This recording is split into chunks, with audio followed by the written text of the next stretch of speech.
آج اگر حکومت پوچھ لیتی ہے کہ یہ مال کہاں سے آیا، یہ بلیک منی ہے یا وائٹ منی، تو لوگوں کو جان کے لالے پڑ جاتے ہیں، اور پھر ساری رات جو ہے وہ ٹیبل پہ وکیل بھی بیٹھا ہوتا ہے کہ کسی طرح سے ہم اس مشکل سے نکل جائیں اور ثابت کریں کہ یہ مال ہمارا کمایا ہوا ہے۔ یار حکومت پوچھ لے تو راتوں کی نیند اڑ جاتی ہے جب رب نے پوچھ لیا، اور وہ پوچھے گا، قدم ہٹنے نہیں دے گا، وہ پوچھے گا من این اکتسبہ، کہاں سے کمایا۔ بہت سارے لوگ ہیں جو مال کماتے ہوئے اس کو بھول جاتے ہیں کہ ہم مال کیسے کما رہے ہیں۔ فرمایا کہ میری امت پہ ایک ایسا زمانہ آئے گا کہ لوگ اس بات کو فراموش کر دیں گے کہ جو ان کے پاس مال آ رہا ہے وہ حلال ذریعے سے آ رہا ہے یا حرام ذریعے سے آ رہا ہے۔ مال کی محبت اس قدر غالب ہو جائے گی کہ حلت اور حرمت اٹھ جائے گی، اور جب کوئی شخص اس مقام پہ پہنچ جاتا ہے، طمع اس قدر بڑھ جائے، پھر سمجھو کہ اس نے قیامت کے دن اللہ کے حضور سخت شرمندگی کا اہتمام کر لیا، سخت رسوا ہوگا اس دن۔ تو ہر صورت کے اندر وہ ذرائع اختیار ہمیں کرنے ہوں گے جو حلال ہیں۔ علماء نے لکھا ہے کہ اگر رزق پاک نہیں ہے تو نیک لوگوں کی دعاؤں سے بھی حصہ نکال دیا جاتا ہے، یعنی ایک تو اس کی اپنی دعا قبول نہیں ہوگی، دوسرا نیک لوگ جو دعائیں مانگتے ہیں، اللہ پوری امت پہ رحم کر، پوری امت کی خیر فرما، تو اس شخص کا حصہ نیک صالحین لوگوں کی دعاؤں سے نکال دیا جاتا ہے۔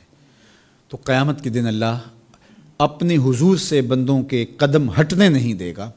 جب تک یہ سوال نہیں پوچھ لے گا کہ تم نے رزق کمایا کہاں سے۔ اور پھر دوسرا سوال ہوگا کہ وفیما انفقہ، اس کو خرچ کہاں کیا۔ عمومی طور پہ ہم اس پہ تو زور دے دیتے ہیں کہ مال حلال ذریعے سے کمانا چاہیے، کسی سے زیادتی نہیں کرنی چاہیے، جھوٹی قسم سے مال نہیں کمانا چاہیے، کسی کو دھوکہ دے کے مال نہیں کمانا چاہیے، مال کمانے کے ذرائع اچھے ہونے چاہیے، یہ اس پر تو ہم توجہ دیتے ہیں۔ لیکن سوال یہ بھی ہوگا کہ صرف یہ مسئلہ نہیں ہے کہ تم نے کمایا کیسے، یہ بھی مسئلہ ہے کہ تم نے مال کو خرچ کہاں کیا، مصرف کیا تھے اس کے، فضول خرچی میں، اسراف میں تو وہ مال حلال کی کمائی تم نے ضائع تو نہیں کر دی۔ ہمارے مالک نے تو ہمیں جو مال ہے اس کو بے وقوف لوگوں کے ہاتھوں میں دینے سے منع کیا ہے۔ بچے ہیں جو مال کے مصرف کو نہیں جانتے، اس طرح گھر کی وہ خواتین جو مال کے مصرف کو اچھی طرح نہیں سمجھتی اور فضول خرچی کرتی ہیں، تو شوہر کی ذمہ داری ہے کہ وہ اخراجات کنٹرول کرے۔ یہ اس آیت کریمہ کی شرح کے اندر علماء نے لکھا کہ بے وقوفوں کو مال نہ دو، چونکہ وہ اگر غلط جگہ پہ خرچ کریں گے جہاں خرچ نہیں کرنا چاہیے تھا تو اس کا حساب آپ کو دینا پڑے گا۔ تو مال کو خود بھی ایسی جگہ پہ خرچ نہ کریں، اور مال کا امین ان کو نہ بنائیں جو ایسی جگہ پہ خرچ کریں جو اس کا مصرف نہیں ہے۔ تو جو مال فضول خرچی میں اڑا دے تو اس سے بھی پوچھا جائے گا، اور جو حرام میں لگائے، سراسر حرام میں لگائے،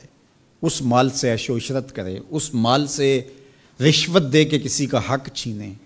اس مال سے کسی پر ظلم کروائے، کسی